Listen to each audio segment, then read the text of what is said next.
김광규. 희미한 옛사랑의 그림자.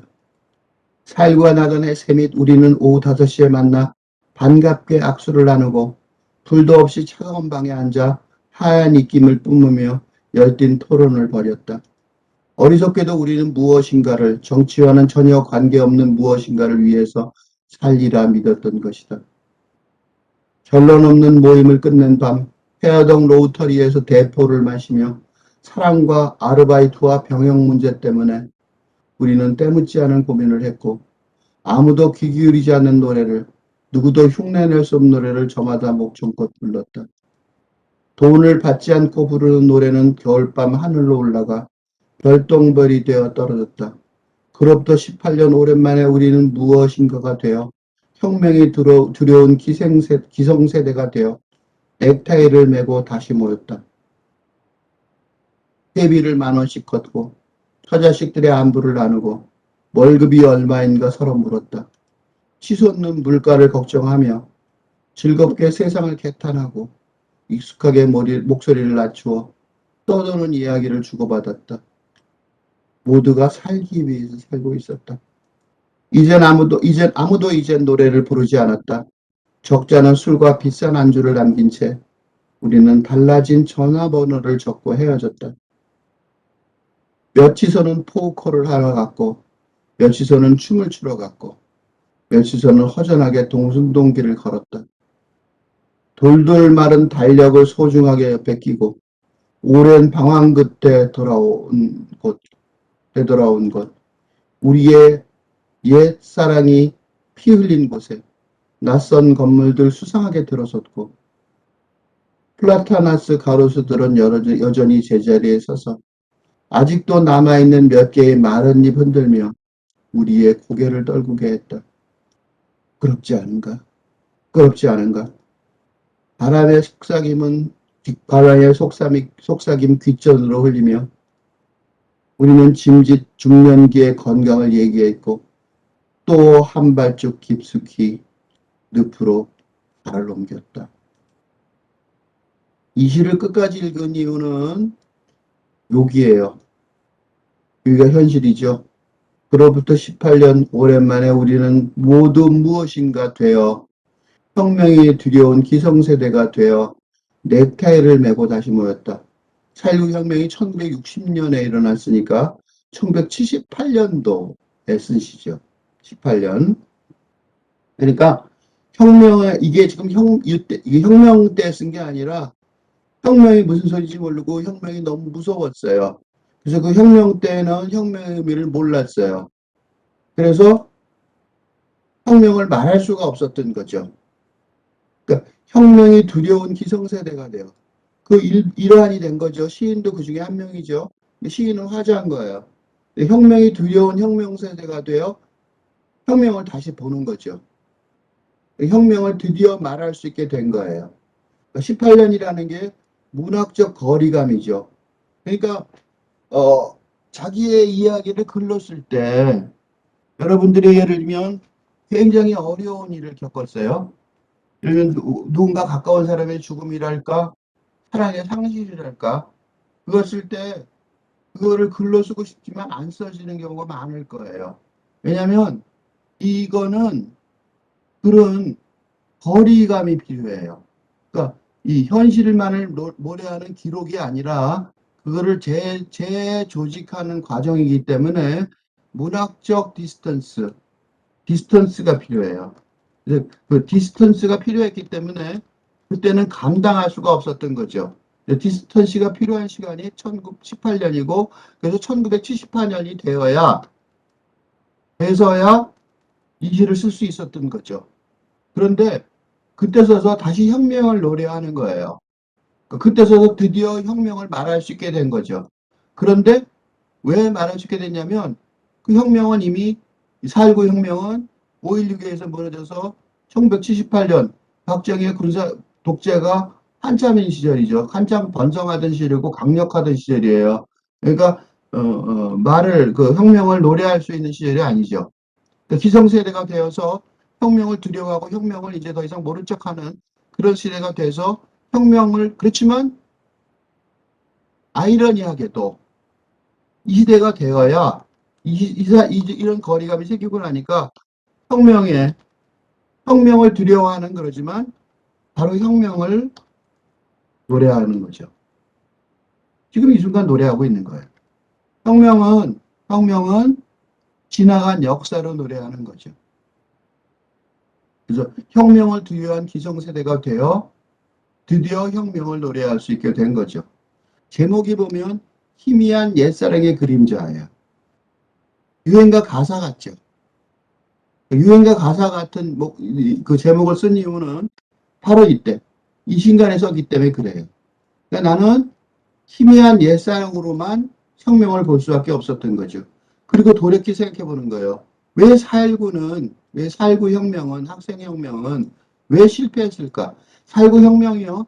4.19 혁명이 78년도까지, 지금까지 4.19 혁명에 대해서 가장 큰 주제는 4.19 혁명은 왜 실패했을까예요. 이게 가장 큰 주제였어요. 이건 근데 한국만의 문제가 아니라 프랑스에 이때 학생혁명이 있었어요. 이 정권을 무너뜨렸어요. 미국의 월남전 반대가 있었어요. 반전운동이에요. 그러니까 이게 4.19만의 현상이 아니라 그 세계적인 현상이었었어요. 그런데 4.19 나던 해 이게 왜 실패했을까를 질문을 많이 했어요. 그래서 이게 굉장히 질문을 많이 했는데 이때 그래갖고 새로운 시대가 왔으면 좋았을 텐데 그 기존의 정권을 무너지죠다. 그러니까 정권이 무너져요. 프랑스에서도 정권이 무너지고 4.19에서도 이승만 대통령의 정권이 무너졌어요. 그러니까 기존의 정권의 몰락에도 불구하고 새로운 시대는 도래하지 않았어요. 그러니까 안 왔다는 거죠. 이게 가장 큰 질문이에요. 그래서 이때 프랑스 혁명에 참석했던 그, 그, 여기 참여했던 지도자급인 학생들 또는 지식인들이 참여했던 학생들이 철학자로 변해요. 왜냐하면 생각이 바뀌어야 된다. 기본 생각의 구조가 바뀌어야 된다. 에피스테메라고 말하기도 하는데 생각의 체제가 바뀌어야 된다. 는 걸 알고 혁명이라는 게 이걸 체제의 그 변화죠. 급격한 변화죠. 그 마음을 바꾸는 거죠. 이게 혁명이니까 결국은 생각을 바꾸자. 그래서 그 프랑스 혁명의 핵심 인물들 중에 여러 명이 철학자로 바뀌어요. 그래서 지금 우리 시대를 영향을 크게 주고 있는 푸코, 데리다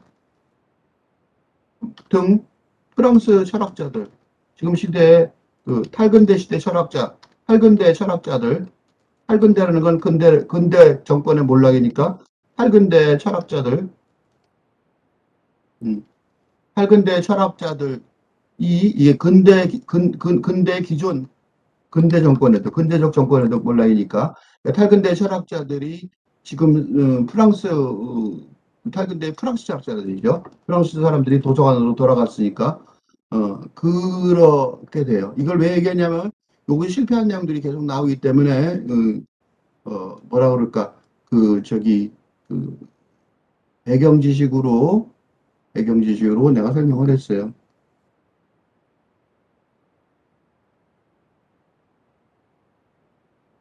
살구가 나던 해 및 우리는 오후 5시에 만나 반갑게 악수를 나누고 요거는 똑같죠. 악수한 건 비슷한 건데 단지 이때는 4.19 4월 19일 날이고 세밋은 12월 31일이죠. 12월 말이에요. 그러니까 그 4월 19일이고 12월 말이니까 아직 혁명이 안 끝난 거예요. 1961년 5월 16일 군사혁명까지 아직 시간이 남아있죠. 그러니까 아직 혁명의 기운이 남아있어서 혁명을 어떻게 해나갈 건가. 그러니까 그 전이에요. 그 이전이죠. 그러니까 이때 대학생이었을 테니까 자기도 이 혁명 세대인 거죠. 불도 없이 차가운 방에 앉아 하얀 입김을 뿜으며 열띤 토론을 벌이지 않을 수가 없었던 거죠.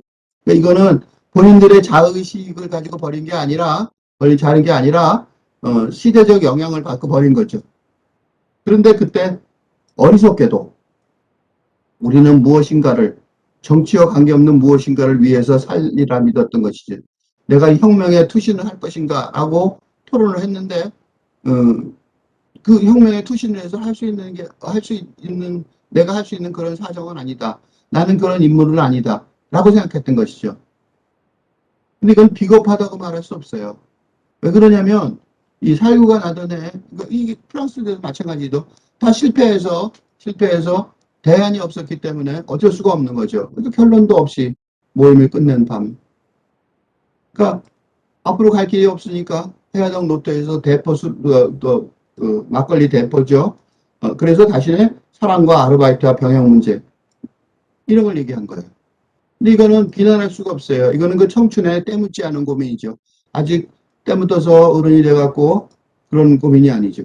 그리고 지금은 안 하지만 옛날에는 술이 취하면 이렇게 목적권 노래를 불렀어요. 옛날식 스타일이죠. 동네에서 막 동네방네 노래 부르고 돌아다니는 사람이 가끔 들리곤 했어요. 가을밤 하늘 올라가 별똥별이래 떨어진 거죠. 그러니까 뭔가 다른 희망이 있었고 다른 목표가 있었고 다른 삶의 길을 찾으려고 그랬지만 그게 뭐 안 된 거죠. 그래서 18년 만에 기성세대가 되어서 맥달려고 다시 모였어요. 이번에는 얘기할 얘기는 회비를 10,000원씩 걷고 10,000원이면 작은 돈 아니었죠. 그만큼 낼 돈이 된 거예요. 처자식의 안부를 나누고 월급이 얼마인가 서로 묻고 치솟는 물가를 걱정하면서 이게 중요하죠. 즐겁게 세상을 개탄하고 뭐 나는 내 문제가 아니니까 익숙하게 목소리를 낮춰 말해야 되죠. 익숙하게 떠도는 정치 얘기를 뭐 지나가는 아무 얘기나 했던 거죠. 모두 살기 위해서 하는 거죠. 이젠 아무도 노래를 부르지 않았다. 적지 않은 술과 비싼 안주를 남긴 채 우리는 만나지도 않았던 거죠. 아주 오래간만에 이제 먹고 살만해지니까 갑자기 동창이 생각난 거죠. 만난 거예요. 그 동창 모임을 하고 끝나고 누구는 포커를 하러 돈이 많으니까 포커, 도박, 그러니까 자기들끼리 하는 작은 그런 화투 치는 거랑 비슷한 거죠. 카드 놀이를 하는 거죠. 네, 이거는 좀 세련된 거죠. 나는 그래도 좀 배웠어 이거죠. 누구는 춤을 추러 가고 며칠 전에 허전하게 동숭동길을 걸었다. 이게 지금 시인이 걸은 길이죠. 시인은 이렇게 한 거예요. 이렇게 했는데 이게 또 세미시였죠. 그러니까 돌돌 마른 달력을 옆에 끼고 옛날에는 달력을 새 밑에 12월 말이 되면 달력을 하나씩 집에 달력이 다 하나씩 벽에 걸려 있었으니까 회사에 좀 괜찮은 회사에 있으면 회사에서 근무하면 월급을 좀 괜찮게 받으면 서로 물을 정도로 괜찮게 받으면 달력을 하나 그 회사에서 만들었어요. 그럼 그 달력을 몇 개를 가지고 동창들이 모이면 하나씩 그런 좀 좋은 직장에 있는 사람들이 나눠주곤 했었어요. 오랜 방황 끝에 되돌아온 곳. 근데 이 동수동길은 학교 다니던 길이에요. 해화동. 거기 주변에 대학교가 여러 개가 있죠. 그쪽의 출신들 대학교 출신인 거죠. 오랜 방황 끝에, 그러니까 지금 회화역에 있는데요. 그죠? 서울대병원이 있고, 거기가 옛날에는 서울대 인문대 자리였고, 지금은 서울대병원만 남아있고, 밑에 성균관대학교도 있고, 거기가 대학생들의 어떻게 보면 모임터였었어요. 그러니까, 그게 꼭 서울대가 아니어도, 신촌과 이 동순동길은 그 당시 70년대 말 대학생들의 말하자면 집합소 비슷한 곳이었기 때문에 거기서 모인 거죠. 익숙한 곳에서. 우리의 옛사랑이 피 흘린 곳에, 이게 옛사랑이 피 흘린 곳에서 데모를 하다가 그때 4.19 때 학생들이 이거 4.19가 이렇게 커진 이유가 평화로운 데모였는데 폭력배들을 동원해서 학생들을 희생을 시키는 바람에 심해졌고 그게 이제 교수들의 동조 파업까지 동조 데모까지 일어나서 대통령이 하야를 하게 된 거죠. 거기에 낯선 건물도 수상하게 들어섰고 여기 가보면 동숭동의 해화동에 가보면 항림이라는 다방이 있는데 그 항림은 그때부터 지금까지 있었던 다방이에요. 유일하게 남아있는 건데 사람들이 너무 추억이 많이 헐어 있어서 그 항림이라는 다방은 아직도 남아있어요. 해화에 가보면 만날 수 있어요. 플라타나 가수들은 그때는 다 플라타나스 가로들이 있었고 지금은 주로 냉나무들이 거기 있죠. 여전히 제자리에 서서 아직도 남아있는 마른 잎 몇 개, 몇 잎을 흔들며, 프라타나스 나무가 낙엽이 굉장히 약간 좀, 뭐라 그럴까, 좀 불쌍하게 그런 느낌이 있어요. 그 프라타나스 잎이 찾아보시면 그런 느낌이 좀 있을 거예요. 우리의 고개를 떨구겠다. 부끄럽지 않은가, 부끄럽지 않은가. 이게 바람의 속삭임이 이렇게 울리는 거죠. 이거는 아마 아무도 얘기하지 않고 같이 가던 동순동길을 걸어가던 며칠선을 걸었는데 걷는 중에서 이 시인만 이 소리를 들은 거죠. 그러니까 바로 이 소리를 들은 시인만 시를 쓰게 된 거예요. 그러니까 이게 시를 쓴 원인이죠. 마른 잎이 흔들면서 그 마른 잎들은 옛날에 내가 같이 그래도 아는 학생이 죽었던 자리, 친구가 죽었던 자리에 프라타나무는 여전히 그 자리에 있는데 그게 마른 잎도 그냥 떨어지고 있는데 너는 여전히 아직도 그걸 잊어버리고 살고 있구나. 편안하게 무심한 듯 살고 있구나. 라는 소리를 플라타나스 나뭇잎의 소리를 이 시인은 들은 거죠. 다른 사람 못 들고. 그래서 이 얘기 때문에 이 얘기 때문에 이 시인은 이 시를 쓰게 된 거예요. 그러니까 뭐 자랑스럽게 쓸 수 없고 흘러간 옛사랑의 이야기 정도로 쓸 수 있겠죠. 뒷전으로 흘리며 그렇다고 옆에 친구한테 말할 수도 없는 거죠. 우리라고 썼죠. 요거는 내가 들은 거고 우리는 짐짓 중년기의 건강을 얘기했고 아직 대학 졸업하고 18년이면 1960년에 1978년 대학생이 돼서 이 나이 되면 아직도 그렇게 뭐 건강을 얘기할 처지는 못 되는 거죠. 그러니까 할 얘기가 없으니까 짐짓. 쓸데없는 얘기 하는 거죠. 이게 쓸데없는 얘기하면서 인생을 허비하고 있는 거죠. 그러니까 또 한 발짝 깊숙이 늪으로 발을 옮긴다는 걸 알게 되는 거죠. 그러니까 시인이 이런 인식을 한 거예요. 아, 이렇게 살면서 나는 내 인생을 낭비하고 늪으로 한 발짝 발을 옮기는구나. 라고 깨닫고 나니까 4.19 혁명이 다시 돌아서서 자기한테 말을 해준 거죠. 돌아가서 다시 말을 하는 거예요. 그래서 내가 찾을 수 있는 거는 희미한 옛사랑의 그림자일 뿐인 거죠. 나는 희미한 옛사랑을 진짜로 사랑했던 적도 없는 거고 그 옛사랑을 사랑을 못했고 단지 그거 희미한 기억이 남아 있었고 그 기억에 지금은 그림자만 있는 거죠.